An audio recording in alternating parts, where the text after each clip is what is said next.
Good morning, tara mag-layout and decide na tayo ng ating prayers for the GC guys. Using cellphone tayo, docs apps and slides apps ang ating ginagamit na pang design. Punta muna tayo sa ating docs apps, scroll down tayo.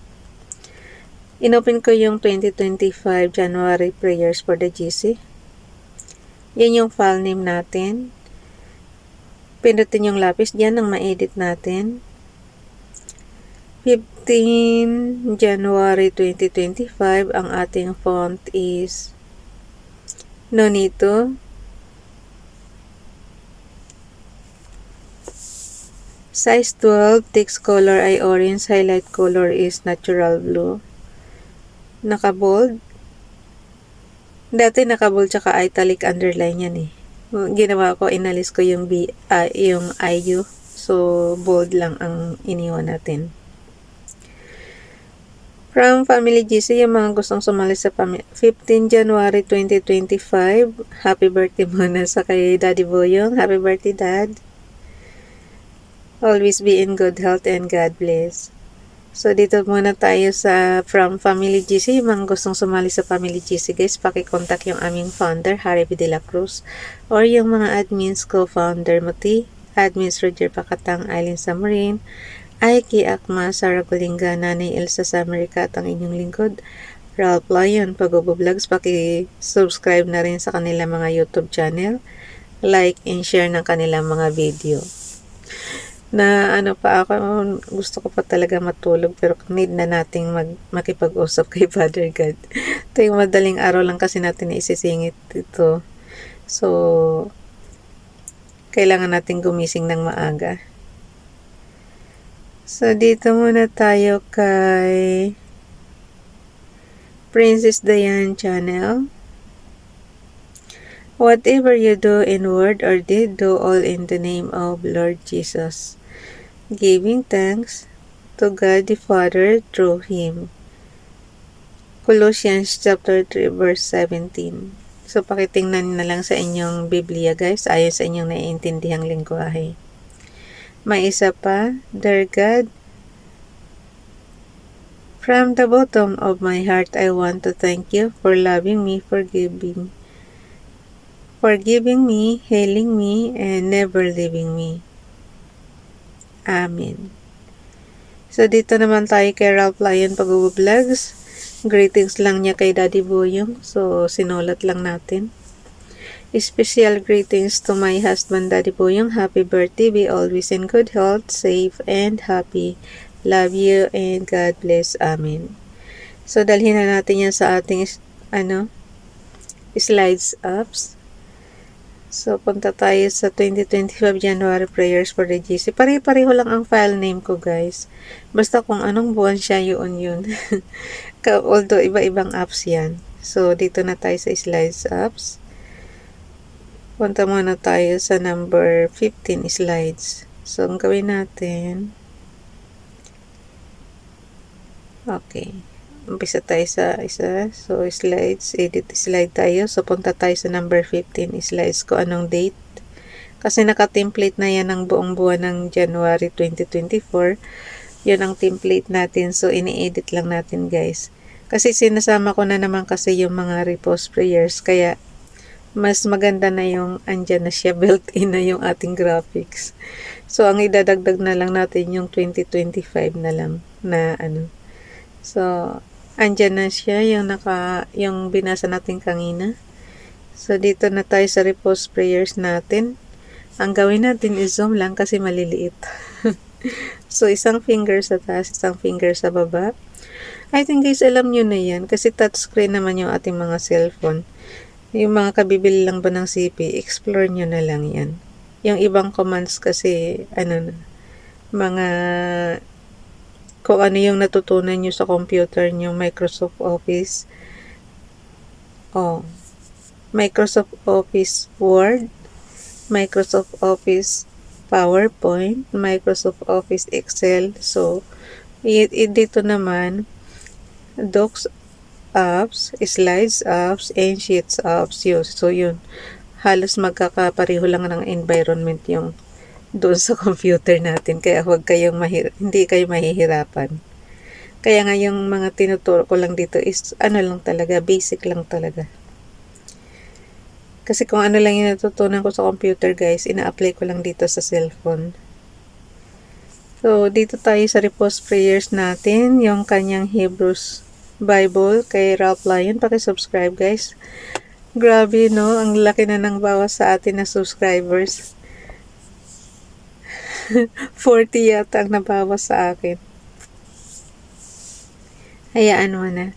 Ayaw kasi nila na mga ano na, mga spam na, di ba dati may mga ninja yan? So, siguro yung mga ninja account ang pinagtatanggal ni YouTube. Hayaan mo na.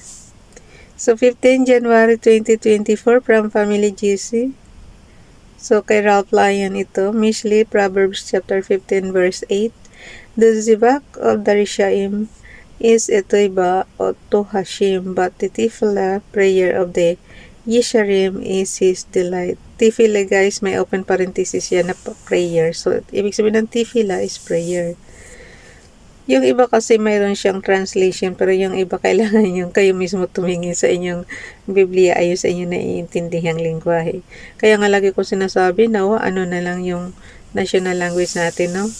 Para matutunan natin yung Hebrews language. Kasi, di ba yung mga sumakop sa atin, English lang talaga ang pinaka-national language natin.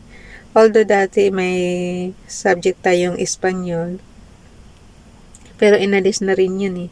Kasi nung sinakop tayo ng Espanyol, syempre matutunan natin yung salita Espanyol.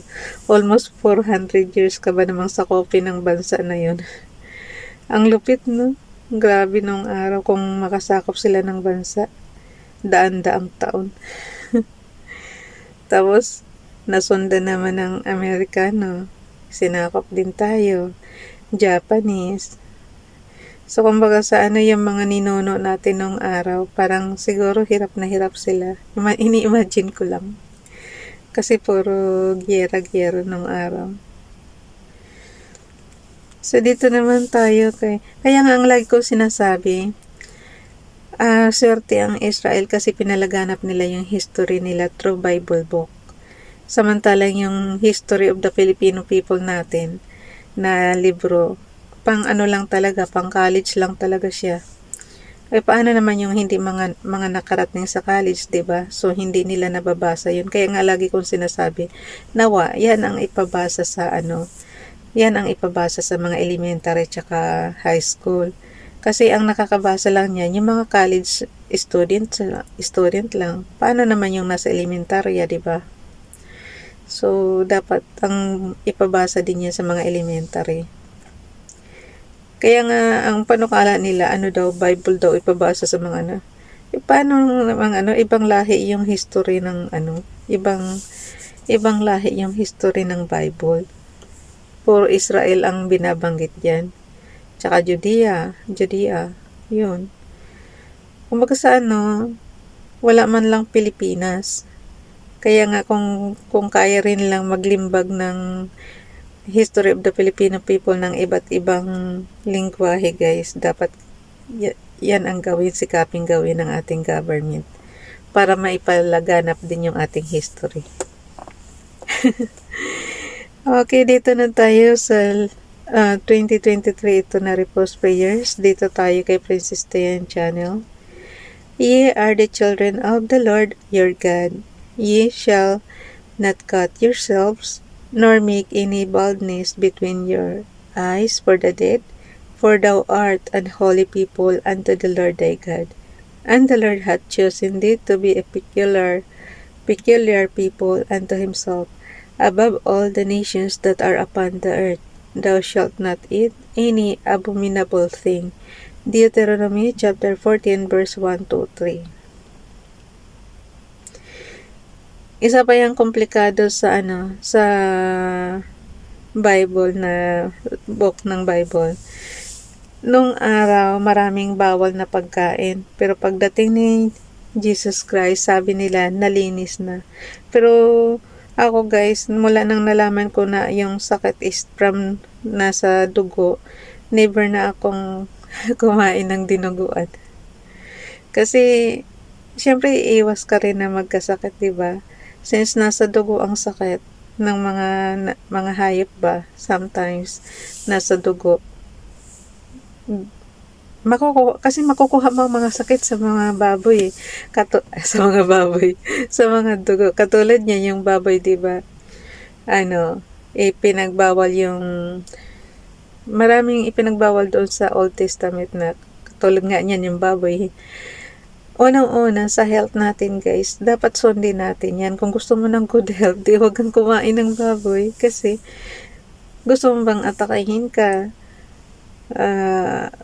Gusto mo bang magkasakit ng high blood, doon yan nakukuha yung mga taba-taba na yan. Ang gustong-gusto pa naman natin, di ba, yung balat, lalo na pagka-lechon. Ay, nako. Di ikaw rin ang nagkuha ng sakit. Ipinagbawal na ngang kumain ng ganyan, tapos kakainin mo pa, di. Gusto mo talaga magkasakit. Ang katwira ng iba, may gamot naman daw, may maintenance. Bahala kayo. Di ba? Gusto nyong magkasakit. Kayo na ang may gusto niyan. Sinabi na nga ni Father God na huwag na kayong kumain ng ganyan kumakain pa kayo. Pero kahit naman doktor, ipinagbabawal yan. Yung mga fats, pag alam mong may high blood ka na, may sakit ka na sa puso, huwag ka na kumain ng ganyan. Biblical na. Mas maganda pa nga kainin mo yung yung mga herbal na yung mga dahon-dahon guys. Yung mga fig tree, yung mga ganyan. Yun ang kainin nyo kasi talagang may nagkasakit na isang hari dyan Tapos yan lang, pinapabuhay lang sa kanya yun. Tapos parang soup, iniinom lang niya yun. So gamot na niya yun. Biro mo nadagdagan ng 15 years para mabuhay. Sometimes wala namang masama kung susunod ka sa kautusan noong araw. Pagdating kasi din sa natin, yung binasa natin na na Galatia, parang sinabi ni Apostol Pablo na yung huwag na mamuhay daw sa kautusan kasi kay Jesus na nga pero kung baliwalain mo naman yung kautusan, paano ka magiging matuwid, di ba? Ay, nako. Kaya minsan sabi ko sa inyo, komplikado yung natin Minsan nga, pabalik-balik yung nakasulat sa Bible. Kaya sabi ko, kaya kumapal ng ganyang kalaki yung Bible. Kasi dapat yung mga apostol, may kanya-kanya silang topic. Hindi yung pinabalik-balik nila. Magsusulat yung isang apostol ng ganito. Tapos, ibabalik naman ng isang apostol. So, basta balik-balik sila guys. Siguro kung yung nasaksihan nila sa panahon ni Jesus, yun yung sinusulat nila. Kaya lang redundant masyado. Sa halip na gusto mo nang matapos kaagad yung New Testament na basahin, lalong tumatagal. Ay hanggang dito na lang guys, ipapasa na natin to sa sa GC. Ay kay pa pala, kay Donalyn pa pala, sorry. Wishing you a very happy birthday. May all your dreams come true. So yun na yun. May you begin this day with a smile on your face, love in your heart, and peace and happiness within your soul. So, yan na yung ipapasa natin guys. Bye everyone. God bless.